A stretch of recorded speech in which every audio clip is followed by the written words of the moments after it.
اور ماشاءاللہ ان کو مرحبا کہتے ہیں۔ کل انشاءاللہ ہمارے ذہنی آزمائش سلسلے میں سندھی زبان میں ہم سیگمنٹ کریں گے۔ سائیں برکت سے بھی ہم نے کچھ جو ہے وہ کوشش کی ہے سیکھنے کی، غلطیاں تو پھر بھی ہوں گی انشاءاللہ۔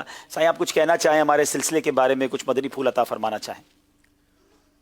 بسم اللہ الرحمن الرحیم، صلو علی الحبیب صلی مائک اللہ آن کریں۔ تعالی علی محمد۔ جی یہ مائک۔ ذہنی آزمائش میں ایک قرآن پاک کا سلسلہ ہوا جس میں سوالات ہوئے، جی تو مجھے کافی سال پہلے مدنی چینل کے ناظرین بھی غور سے سنیں، نیکی کی دعوت کے حوالے سے عرض کر رہا ہوں۔ ایک بار میں مسجد سے نکلا تو ایک شخص ملا اور وہ کہنے لگا کہ یار ایک بات آپ سے معلوم کرنی ہے۔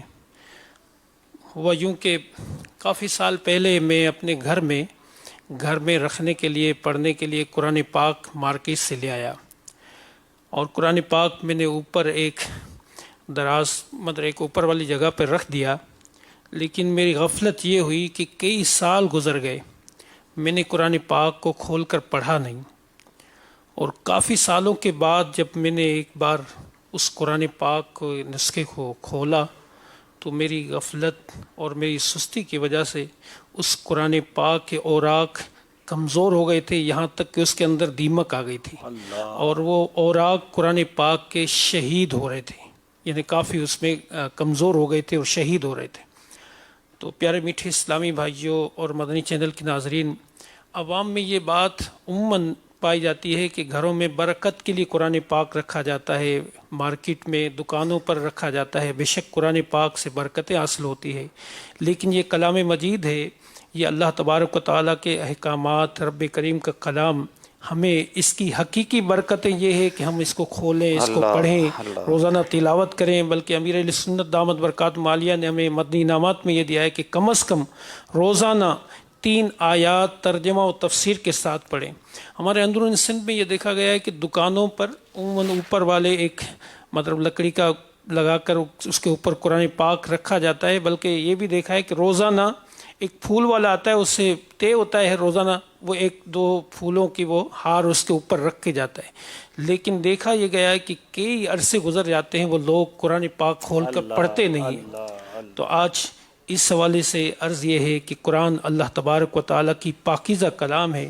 حدیث پاک میں ہے کہ قرآن کو دیکھنا بھی عبادت ہے، پڑھنا بھی عبادت ہے، اور قرآن پاک کو دیکھ کر پڑھنا یاد کرنے سے زیادہ ثواب ہے، کہ دیکھنا بھی عبادت، اور اس کو ہاتھ لگانا بھی عبادت، اور اس کو پڑھنا بھی عبادت۔ زبانی پڑھنے سے دیکھ کر پڑھنا افضل ہے۔ زیادہ افضل ہے۔ اللہ تبارک تعالیٰ ہمیں قرآن پاک کی تلاوت کا شوق دے دے، آمین۔ اور جو حضرات جن کے گھروں میں قرآن پاک اوپر اس طرح پڑھے ہوئے ہیں اور پڑھتے نہیں، تو وہ اللہ تبارک تعالیٰ کی رضا کے لیے روزانہ قرآن پاک کی تلاوت کی عادت بنائیں۔ دیکھیں یہ بڑی اہم بات ہے، اور اس میں ہم سب غور کریں۔ وہ ایک پچھلے دنوں مدنی چینل پر ایک خاکہ بھی چل رہا تھا نا، کہ ایک مدنی منی جو ہے وہ اپنے پیسے چھپا کر سنبھال کر کہاں رکھتی ہے، تو بتایا قرآن پاک میں رکھتی ہوں، کیونکہ اس کو کوئی کھولتا ہی نہیں ہے، تو وہ پیسے وہاں سیف رہتے ہیں۔ یہ چوٹ کے لیے تھا کہ ہم قرآن پاک کتنی بار کھولتے ہیں۔ ہمارے موبائل پر سافٹ ویئر کئی بار روزانہ آن لائن ہوتے ہیں۔ اپنے آپ سے پوچھیں قرآن لاسٹ کب آن لائن کیا تھا؟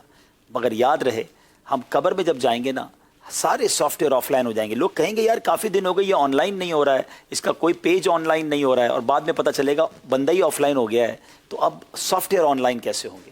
لیکن جب میں اور آپ قبر میں جائیں گے نا، تو قبر میں سارے سافٹ ویئر آف لائن ہوں گے، قرآن وہاں بھی آن لائن ہوگا۔ جس کے پاس قرآن ہوگا، جو قرآن سے محبت کر کے جائے گا، قرآن قبر میں نور کا کام کرے گا۔ بہت پیاری بات رکن شورا نے فرمائی ہے، نیت کر لیں انشاءاللہ کہ روزانہ قرآن پاک پڑھیں گے انشاءاللہ۔ کچھ نہ کچھ کئی ایسے لوگ ہیں جن کے گھروں میں قرآن مجید تشریف فرمائے لیکن ان کو پڑھنا نہیں آتا، تو وہ کیا کریں؟ وہ بہت آسان ہے۔ دعوت اسلامی نے ماشاءاللہ مسجد بڑوں کے لیے مدرسۃ المدینہ بالغان بنا دیے، بچوں کے لیے مدرسۃ المدینہ بنا دیے، اور جو مدرسۃ المدینہ میں نہیں جا سکتے ان کے لیے آن لائن مدرسے کی سہولت موجود ہے۔ قرآن teacher.net یہ دعوت اسلامی کی ویب سائٹ ہے، اس پر جائیے اور وہاں جا کر آپ مدرسۃ المدینہ آن لائن کے ذریعے گھر بیٹھے اسلامی بھائی ہوں، اسلامی بہنیں ہوں، بچے ہوں، بڑے ہوں، وہ الحمدللہ قرآن پاک پڑھ سکتے ہیں۔ نہ صرف قرآن پاک بلکہ بہت سارے علوم سیکھ سکتے ہیں۔ آلموسٹ 30 کے قریب کورسز ہیں، تو جائیے دعوت اسلامی کی ویب سائٹ پر قرآن teacher.net اور وہاں جا کر اس سے برکتیں لوٹی۔ آئیے کچھ کال سلسلے میں شامل کرتے ہیں اور پھر سلسلے کو آگے لے کر چلتے ہیں۔ دعا کرندے بیٹھے ہیں اللہ محمد صابر فرید اتاری بلندہ پیاں، ساڈے بہت ہی پیارے میٹھے